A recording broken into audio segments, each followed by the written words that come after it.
हमारे साथ श्री रघुनाथ तो किस बात की चिंता। हमारे साथ श्री रघुनाथ तो किस बात की चिंता। शरण में रख दिया जब माथ तो किस बात की चिंता। हरे कृष्णा। शिव प्रसाद प्रणाम। ओम अज्ञानातिमृन्धस्य ज्ञानाञ्जनशलाकया चक्षुरुन्मीलितं तस्मै श्रीगुरुवे नमः। नमो विष्णुपादाय कृष्णपृष्ठाय भूतले श्रीमते भक्तिवेदांत स्वामिनीति नामिने। नमस्ते सरस्वते देवी गौरवाणी प्रचारिणे निर्विशेष शून्यवादी पाश्चात्य देशतारिणे। हे कृष्ण करुणा सिंधु दीन बंधु जगतपते गोपेश गोपिका कांता राधा कांता नमस्तुते। तप्त कांचन गौरांगी राधे वृंदावनेश्वरी विश्वानुसुते देवी प्रणमामि हरिप्रिये। हरे कृष्ण कृष्ण कृष्ण हरे हरे, हरे राम राम राम हरे हरे। शिला प्रभुपाद की जय। रामं लक्ष्मण पूर्वजं रघुवरं सीतापति सुंदरम काकुत्स्थं करुणामय गुणनिधिं विप्रप्रियं धार्मिकं राजेन्द्रं सत्यसंधं दशरथ तनयं श्यामलं शांतमूर्ति वंदे लोकाभिरामं रघुकुल तिलकं राघवं रावणारि दक्षिणे लक्ष्मणो धन्वी वामतो जानकी सुभा पुरतो मारुति यस्य तं नमामि रघुत्तमं। रामाय रामचंद्राय रामभद्राय वेदसे रघुनाथाय नाथाय सीताय पतये नमः। सियावर रामचंद्र की जय। पवन सुत हनुमान की जय। वाल्मीकि मुनि की जय। वाल्मीकि रामायण की जय। आज 24वां अध्याय का पाठ है। 23वां अध्याय में था कि लक्ष्मण जी राम जी से कह रहे हैं कि आप दोनों पापियों पर संदेह क्यों नहीं करते हैं। संसार में कितने ही पाप से आसक्त मनुष्य हो चुके हैं जो दूसरे के ठगने के लिए ढोंग बनाए रहते हैं। क्या आप उन्हें नहीं पहचानते हैं? और पिताजी के वचन को मानकर आप मुंह में पड़े हुए हैं, जिसके कारण आपकी बुद्धि दुविधा उत्पन्न हो गई है। ऐसे पाखंड पूर्ण धर्म के लिए आप पालन में जो आपकी प्रवृत्ति हो रही है वह निंदनीय है। ऐसा माता पिता के इस विचार के कि आपका राज्याभिषेक ना हो जो आपके दैव की प्रेरणा का फल मानते हैं, यह मुझे अच्छा नहीं लगता। यदि आपका मत है, यदि आपको उसकी उपेक्षा कर देनी चाहिए। ऐसा लक्ष्मण जी राम जी को कहते हैं दैव और मनुष्य में कौन बलवान है कौन दुर्बल है, इसका स्पष्ट निर्णय हो जाएगा। जिन लोगों ने दैव के बल से आज आपके राज्याभिषेक को नष्ट हुआ देखा है, वे आज मेरे पुरुषार्थ को भी अवश्य देखेंगे। ऐसा लक्ष्मण जी बार बार बोल रहे हैं। तब राजर्षियों ने आचार परंपरा के अनुसार प्रजा का पुत्रवत पालन करने के निमित्त प्रजावर को पुत्रों के हाथ सौंप कर विद राजा को वन में निवास करना ही उचित बताया है। धर्मात्मा फिर राम जी को धर्मात्मा बोल के धर्मात्मा श्री राम हमारे महाराज वानप्रस्थ के पालन में चित्त को एकाग्र नहीं कर पा रहे हैं। मैंने उम्र हो गया वानप्रस्थ लेने का, उसमें अपने चित्त को नहीं एकाग्र कर पा रहे हैं। मैं प्रतिज्ञा करती हूँ, जैसे कि लक्ष्मण जी कहते हैं कि मैं प्रतिज्ञा कर रहा हूँ, जैसे तट भूमि जो समुद्र के किनारे की जो भूमि है समुद्र को रोके रहती है, उसी प्रकार मैं आपकी और आपके राज की रक्षा करूंगा। इसलिए आप मंगलमय जो अभिषेक सामग्री है उसे अपना अभिषेक होने दीजिए। इस अभिषेक का कार्य में हाथ पत्थर हो जाइए। मैं अकेला ही बलपूर्वक समस्त विरोधियों को रोक के रखूंगा। जो चारों वस्तुएं शत्रु का दमन करने के लिए है, जिसे मैं अपना शत्रु समझता हूं, उसे कदापि जीवित रहने नहीं दूंगा। ऐसा लक्ष्मण जी गुस्सा होके बोल रहे हैं। बोले जो मेरी दोनों भुजाएं हैं आपके राज्याभिषेक में जो विघ्न डालेंगे उसके रोकने के लिए अब मैं उनको प्रकट पराक्रम दिखाऊंगा। और राजवंश की वृद्धि करने वाले श्री राम जी ने जब ये बातें सुनी तो उनके आंसू लक्ष्मण जी के आंसू पोंछे और उन्हें सांत्वना देते हुए बार बार बोले, पिताजी की आज्ञा में दृढ़ता पूर्वक स्थित समझो, यही सत्पुरुषों का मार्ग है।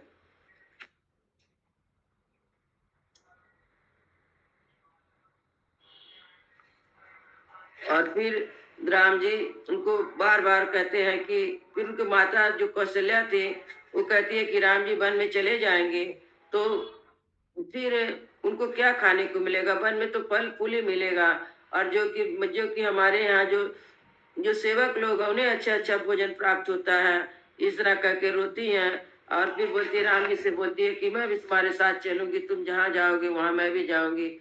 तो राम जी उनको समझाते हैं, अपनी माता को भी समझाते हैं। कहते हैं कि मैं वन में चला जाऊं इस दशा में, यदि तुम भी दशरथ जी का त्याग करोगी तो निश्चित, पिता दशरथ का त्याग करोगी तो निश्चित ही हुए मर जाएंगे, जीवित नहीं रहेंगे। इसलिए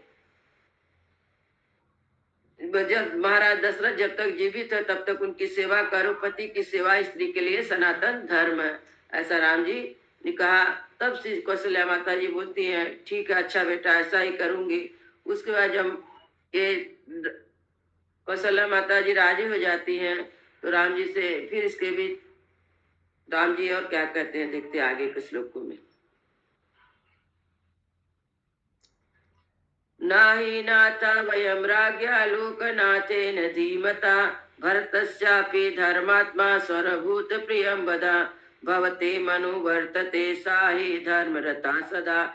जब तक बुद्धिमान जगदीश्वर महाराज दशरथ जीवित है तब तक हमें अपने को अनाथ नहीं समझना चाहिए। भरत बड़े धर्मात्मा है, वे समस्त प्राणियों के प्रति प्रिय वचन बोलने वाले, सदा ही धर्म में तत्पर रहने वाले हैं। अतः तुम्हारा अनुसरण, तुम्हारी सेवा करेंगे। तो अपनी माँ को कह रहे हैं, कौशल्या को राम जी। यथा मयि तु निष्क्रांते पुत्र शोके न पार्थिवा समम नावप्तुयात् किंचित प्रमदा तथा कुरु। मेरे चले जाने पर जिस तरह भी महाराज को पुत्र शोक का कारण कोई विशेष कष्ट ना हो, तुम सावधानी के साथ वैसा ही प्रयत्न करना। दारुणश्चाप्य चाप्यम शोको यथा एनम न विनाशयेत राज्ञो वृद्धस्या सततम हितम चरम समाहिता। कहीं ऐसा ना हो कि दारुण शोक इनकी जीवन लीला ही समाप्त कर डाले। जैसे भी संभव हो तुम सदा सावधान रहकर बूढ़े महाराज के ही साधन में लगी रहना। व्रतो व्रतोपावास निद्रा या नारी परमुत्तमा भर्तारम नानुवर्तते साचा पाप गति भवेत। उत्कृष्ट गुण और जाति आदि की दृष्टि से परम उत्तम व्रत उपवास में तत्पर होकर भी जो नारी पति की सेवा नहीं करती, उसे पापियों को मिलने वाली नरक आदि की प्राप्ति होती है। भ्रातु सुशया नारी लभते स्वर्ग उत्तमम अपि या निर्नमस्कारा त्रिवीरता देव पूजना। जो अन्य देवताओं की वंदना और पूजा से दूर रहती हैं, वह नारी भी केवल पति की सेवा मात्र से उत्तम स्वर्ग लोक को प्राप्त कर लेती हैं। शुश्रूषा एव कुर्वीता भर्तु प्रियहिते रता एषा धर्म स्त्रिया नित्यम वेदो लोक श्रुति स्मिता। तथा नारी को चाहिए कि वह पति के लिए प्रिय एवं हितकर साधन में तत्पर रहकर सदा उनकी सेवा ही करे। यही स्त्री का वेद और लोक में प्रसिद्ध सनातन धर्म है। इसलिए श्रुतियों और स्मृतियों में भी वर्णन है। अग्निकारेषु च सदा सुमनोभिश्च देवताः पूज्यते मत्कृते देवी ब्रह्मण चैव सत्कृताः। देवी तुम्हें मेरी मंगल कामना से सदा अग्निहोत्र के अवसर पर पुष्पों से देवताओं तथा सत्कार पूजन ब्राह्मणों का भी पूजन करते रहना चाहिए। एवं काले प्रतीक्षवा ममागमन कांचड़ी नियता नित्याहारा भर्तु सुसड़े रता। इस प्रकार तुम नियमित आहार करके नियम का पालन करते हुए स्वामी की सेवा में लगी रहो और मेरे आगमन की इच्छा रखकर समय की प्रतीक्षा करो। प्राप्य से परमं कामं मयि परगते सति यदि धर्मभूता श्रेष्ठो धारिष्यति जीवितिम। यदि धर्माओं में श्रेष्ठ महाराज जीवित रहेंगे तो लौटकर मेरे आने पर तुम्हारी भी शुभ कामना पूर्ण होगी। एवं मुक्ता तु रामेण भाष्य परया कुले चढ़ा कौशल्या पुत्र शोकार्ता रामम वचनम अब्रवीत। श्री राम के ऐसा कहने पर कौशल्या ने नेत्र में आंसू छलक आए। वे पुत्र शोक से पीड़ित होकर श्री रामचंद्र जी से बोली, गमने सुकृतम वृद्धि नाच्य सक्रोमि पुत्र का विनिर्वर्त्यम वीरम नूनम कालो दुरत्यया। बेटा मैं तुम्हारे बन जाने के निश्चित विचार को नहीं पलट सकती। वीर निश्चय ही काल की आज्ञा का उल्लंघन करना अत्यंत कठिन है। गच्छ पुत्र त्वम एकाग्रो भद्रम ते अस्तु सदा विभो पुनस्त्वयि निवृत्ते तुम भविष्यामि गता क्लमा। समरशाली पुत्र अब तुम निश्चित होकर बन जाओ, तुम्हारा सदा ही कल्याण हो। जब फिर तुम वन से लौट आओगे उस समय मेरे सारे क्लेश संताप दूर हो जाएंगे। प्रत्यागते महाभागे कितार्थे चरितः व्रते पितुरा निर्यता प्राप्ते स्वप्य से परमं सुखम। बेटा, जब तुम वनवास का महान व्रत पूर्ण करके कृतार्थ महान सौभाग्यशाली होकर लौट आओगे, ऐसा करके पिता के ऋण से उत्तीर्ण हो जाओगे, तभी मैं उत्तम सुख की नींद सो सकूंगी। कृतांसा गते पृत्ता दुर्विभाव सदा भुवे यस्त्वं संचयति में वचा विद्या राघवा। बेटा रघुनंदन, इस भूतल पर दैव की गति को समझना बड़ा कठिन है। जो मेरी बात काट कर तुम्हें वन जाने के लिए प्रेरित कर रहा। गच्छेदानी महाबाहो छे मेड़ा पुनरागता नंदिष्यसि मातपुत्रा सामना श्रलक्षेण चारुणा।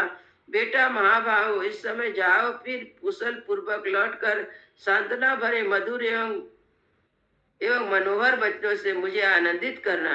आपिदानी सा काला स्यात् बनात् प्रत्यागतम यत्त्वं पृथक् पश्येयं जटा बलकल धारिणीम। बस क्या समय अभी आ सकता है जब कि जटा बलकल धारण किए वन से लौटकर आए हुए हो तुमको फिर देख सकूंगी। तथा ही रामं वनवास निश्चितं तदर्श देवी परमेण चेतसा वाचा रामं शुभ लक्षणं वचो बभूव स्वस्थयन्वी कांचनी।